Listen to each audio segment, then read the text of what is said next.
चलिए बच्चों, अब हम लोग देखेंगे कुछ क्वेश्चंस कोऑर्डिनेट ज्योमेट्री के, किस तरह के क्वेश्चंस आपके एग्जाम में आ सकते हैं और किस तरह से आप उन फॉर्मूलाज को, उन रूल्स को अप्लाई करके उन क्वेश्चंस को सॉल्व कर सकते हैं।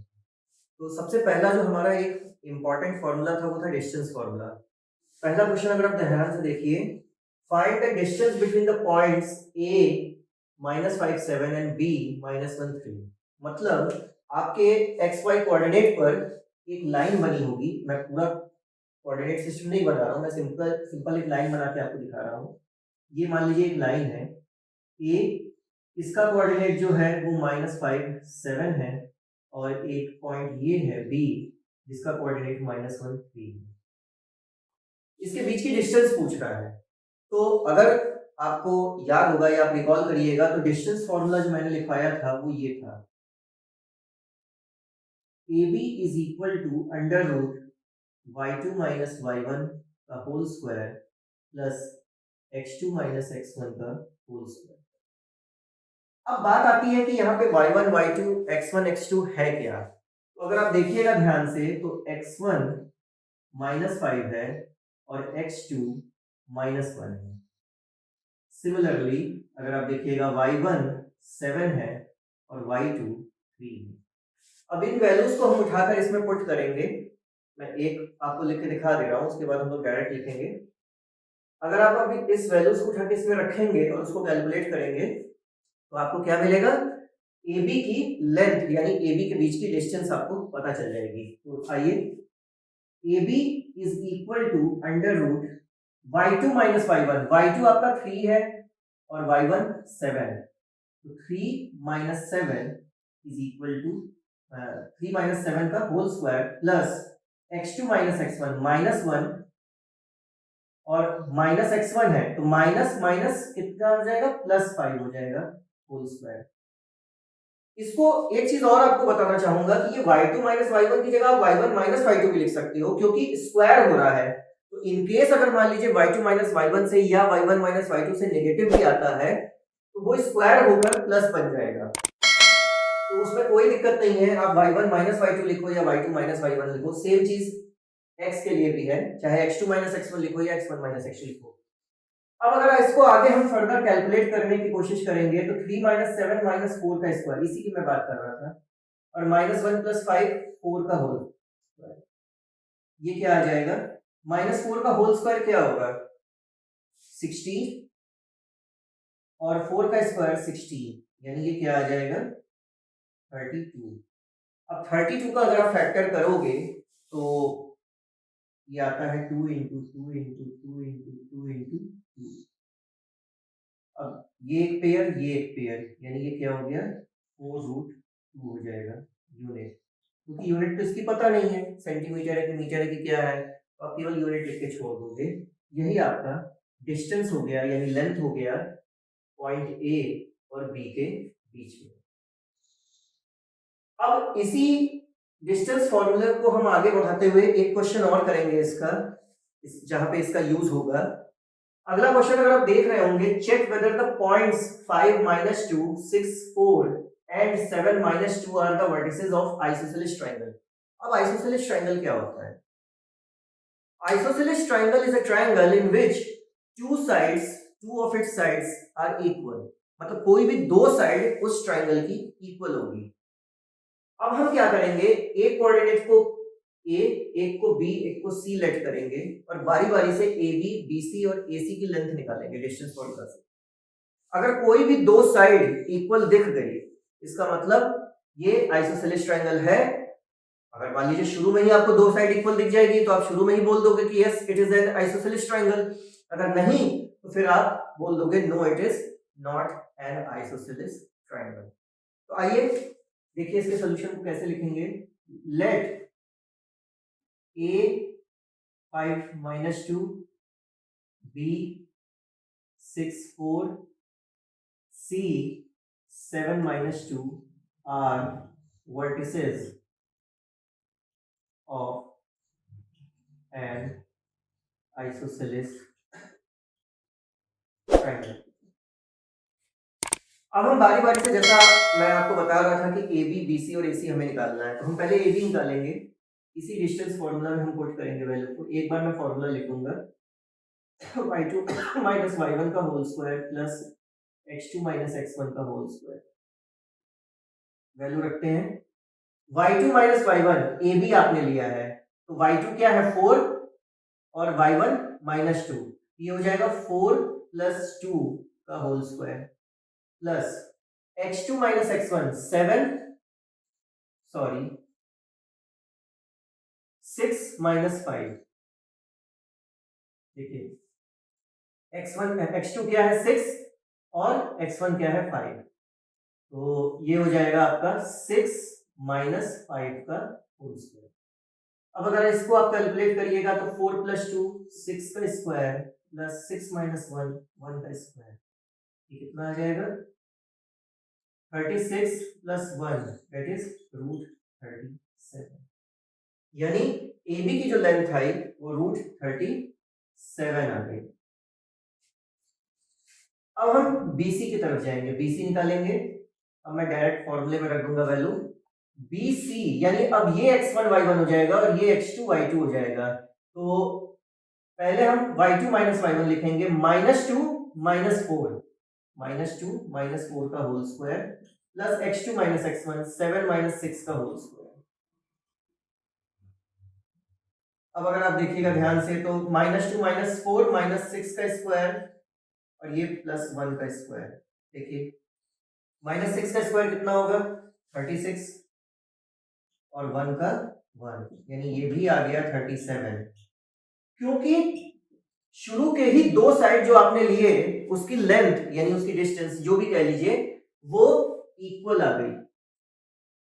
और मैंने क्या बोला था शुरू में कि आइसोसेलेस ट्रायंगल के दो साइड्स इक्वल होते हैं। अगर दो साइड आपकी इक्वल आ गई तो फिर आपको तीसरे को निकालने की जरूरत नहीं है, आप सीधे लिख दीजिएगा since AB is equal to BC therefore triangle ABC is an isosceles triangle. इस तरह से आप देख सकते हैं कि कैसे हमने इसको बड़े आसानी से डिस्टेंस फार्मूला का यूज करके आइसोसेलेस ट्रायंगल प्रूव कर दिया। और भी बहुत सारे फिगर्स होते हैं, स्क्वायर है, रेक्टेंगल है, उनके अगर कोऑर्डिनेट्स दिए गए हैं तो उनकी प्रॉपर्टीज को फॉलो करते हुए आप उनको उस पर्टिकुलर फिगर की आइडेंटिटी बता सकते हैं कि हाँ वो रेक्टेंगल है कि स्क्वायर है कि क्या है। तो अब हम लोग थोड़ा सा आगे बढ़ेंगे। अगला हमारा जो फॉर्मूला था वो सेक्शन फॉर्मूला था। तो सेक्शन फॉर्मूला में हमने क्या पढ़ा था? सेक्शन फॉर्मूला में हमने पढ़ा था कि एक लाइन को अगर इंटरनली कोई ऐसा पॉइंट है जो दो पार्ट में डिवाइड कर रहा है सर्टेन रेशियो में, तो उस पॉइंट का जो पॉइंट उस लाइन को डिवाइड कर रहा है उसका कोऑर्डिनेट हम निकाल सकते हैं सेक्शन फॉर्मूला से। यहाँ पर कुछ उसी तरह का क्वेश्चन है, अगर आप देखिएगा ध्यान से, find the coordinates of the point which divides the join of -1 7 and 4 -3 in the ratio 2:3। तो जो इसमें कोऑर्डिनेट्स दिए हैं, लाइन दिया हुआ है -1 7 4 -3, इस लाइन को कौन सा ऐसा पॉइंट है जो रेशियो 2:3 में डिवाइड कर रहा है? मैं फिगर बना के आपको दिखा रहा हूं। ये एक मान लीजिए पॉइंट लाइन है, इस पॉइंट का मान लीजिए नाम मैं ए दे देता हूं और इसका बी दे देता हूं।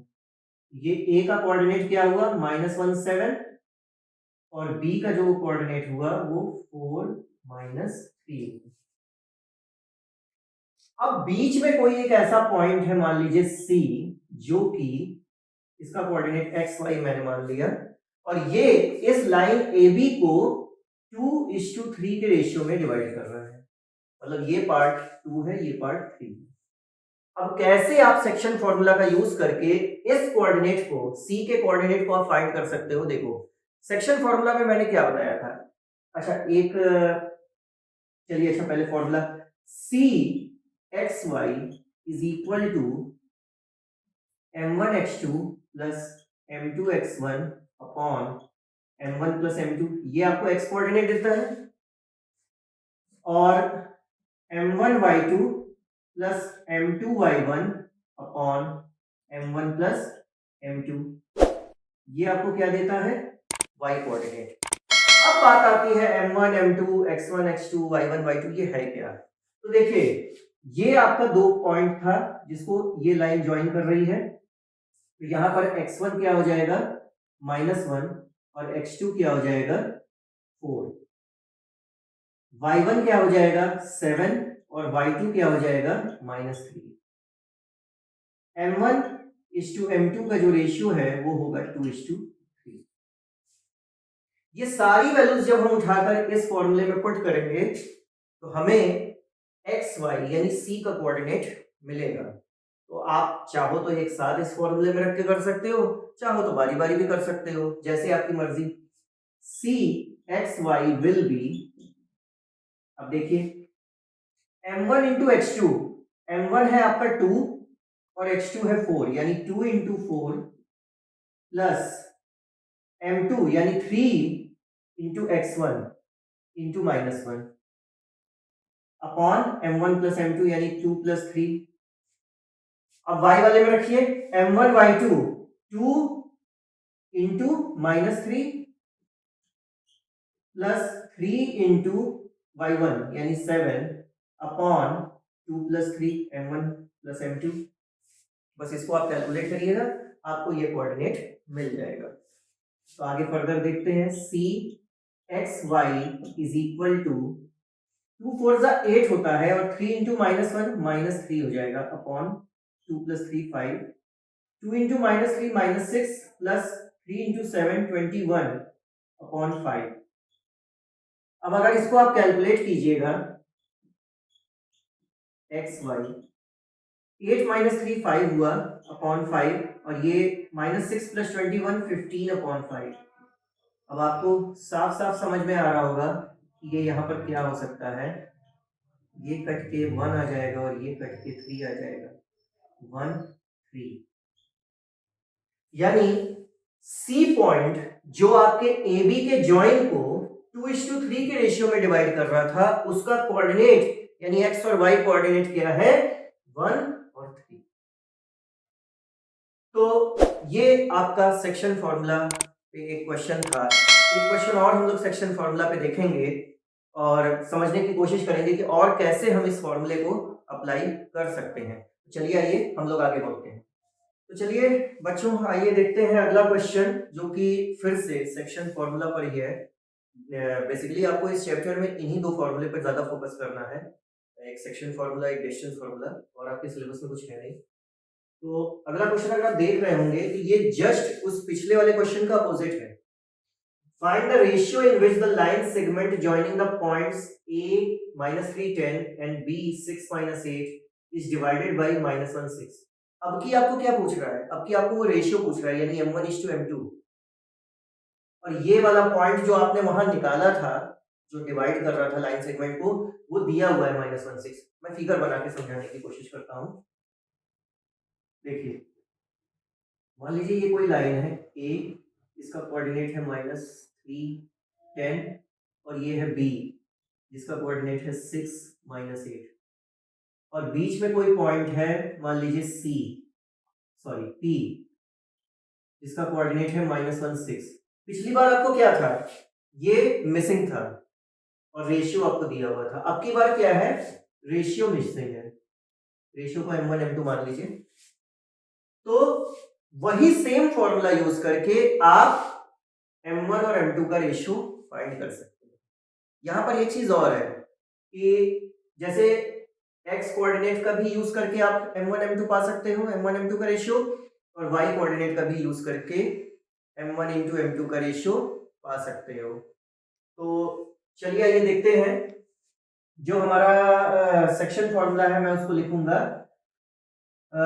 p -1 6 is equal to m1 into x2 plus m2 into x1 upon m1 plus m2, ये x कोऑर्डिनेट था, और m1 into y2 plus m2 into y1 upon m1 plus m2 था। अब देखिए क्या है, आपको m1 m2 तो पता नहीं है, तो जो पता है x1 x2 y1 y2 आप उसकी वैल्यू पुट करोगे। तो हम पुट करते हैं p minus 1 6 is equal to m1 into x2। अब x2 क्या है 6, यानी 6m1, और m2 नहीं पता है, x1 क्या है -3, यानी -3m2 upon m1 plus m2। इसी तरह y1 और y2 की वैल्यू अगर आप रखिएगा तो m1 y2 क्या है -8 m1, और आपका y1 क्या है 10 plus 10 m2 upon m1 plus m2। मैं क्या कहना चाह रहा था कि अगर आप इसको x कोऑर्डिनेट यानी -1 के इक्वल करिएगा तब भी आपकी वैल्यू आएगी m1 m2 की, m1 m2 का रेशियो। और इसको अगर आप 6 के इक्वल करिएगा तो ये y कोऑर्डिनेट है तो ये 6 के इक्वल होगा, जब भी होगा तो भी आपका m1 m2 का रेशियो आएगा। पहले मैं x वाला ले रहा हूं, -1 is equal to 6m1 3m2 upon m1 plus m2। अब अगर आप क्रॉस मल्टीप्लाई करिएगा तो -1 का मल्टीप्लाई जब m1 प्लस m2 में होगा तो ये आ जाएगा -m1 -m2 is equal to 6m1 3m2। अब आप m1 को एक साइड और m2 को एक साइड कर लीजिए, तो ये 6m1 को आप इधर लेकर आइए, -m1 -6m1 is equal to -3m2 और ये प्लस m2। अब इसको आप फर्दर सॉल्व कीजिएगा तो ये आ जाएगा -7m1 is equal to -2m2। तो सबसे पहले तो ये माइनस माइनस कैंसिल हो जाएगा। अब आपको क्या निकालना है m1:m2, यानी m1/m2 आपको निकालना है। तो आप क्या करिएगा m1/m2, ये m2 इधर आ गया तो 7 इधर चला जाएगा यानी 2/7। सो देयरफॉर m1:m2 का रेशियो क्या हो जाएगा 2:7। सिमिलरली अगर आप 6 को इस पार्ट के इक्वल अगर लेके करिएगा तब भी आपकी वैल्यू यही आएगी, आपका रेशियो यही आएगा। आप इसको सॉल्व करके एक बार देख सकते हैं, चेक कर सकते हैं। तो अगर मैं इसको साइड में सॉल्व करूं तो देखिए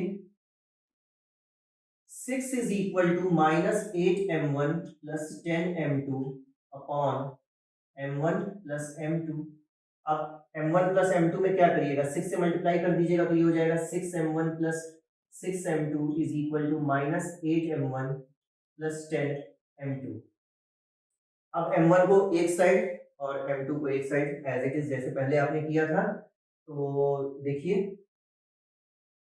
ये m1 इधर आ जाएगा यानी 6m1 plus 8m1 is equal to 10m2 minus 6m2।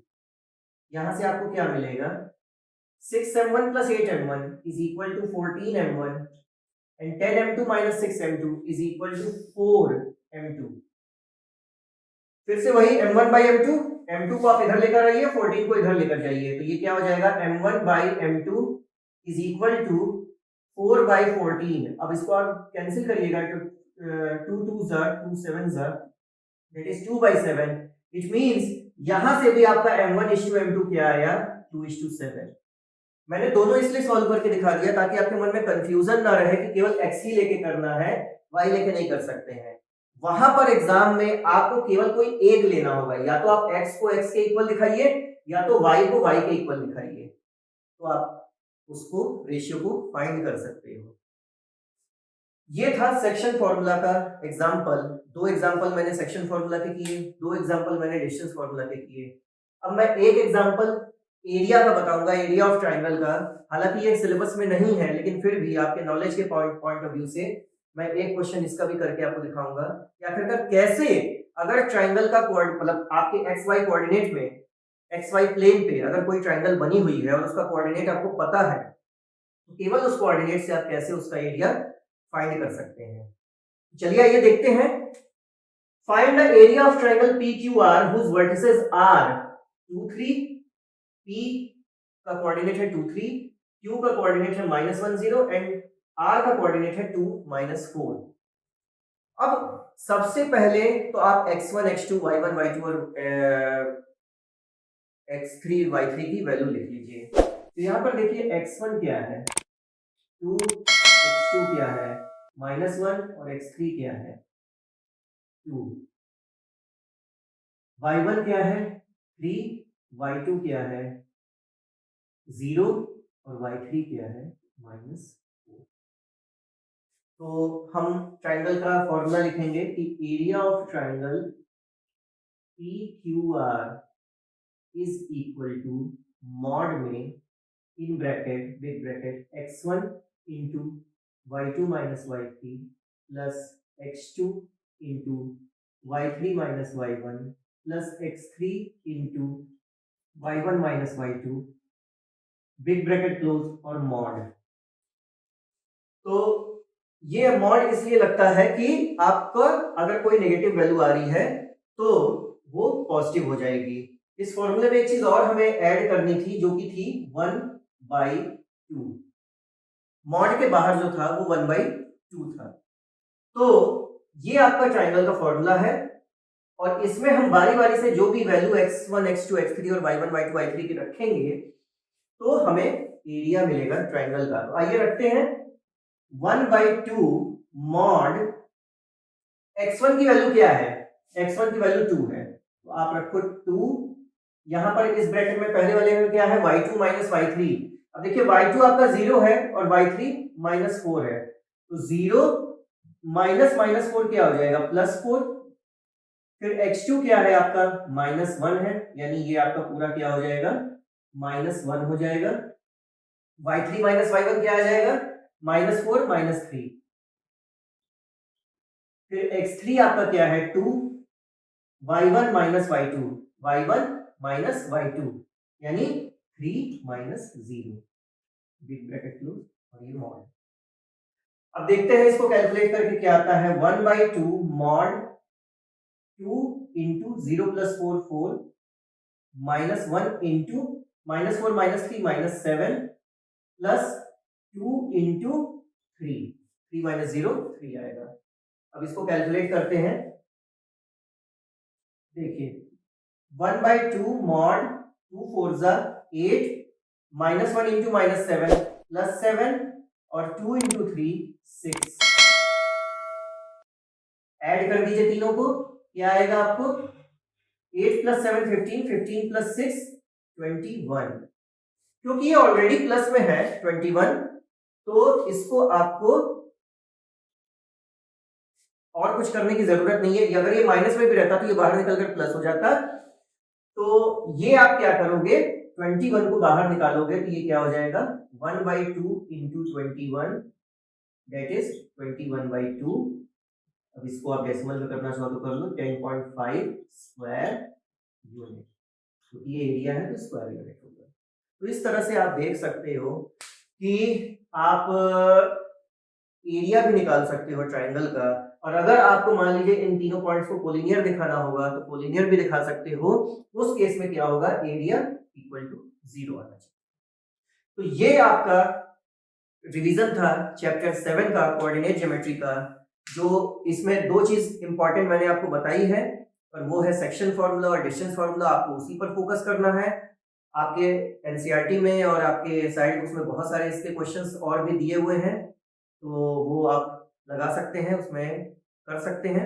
उम्मीद करता हूं कि आपको मेरा ये वीडियो पसंद आया होगा और इसके लिए लाइक सब्सक्राइब और शेयर करना ना भूलिएगा।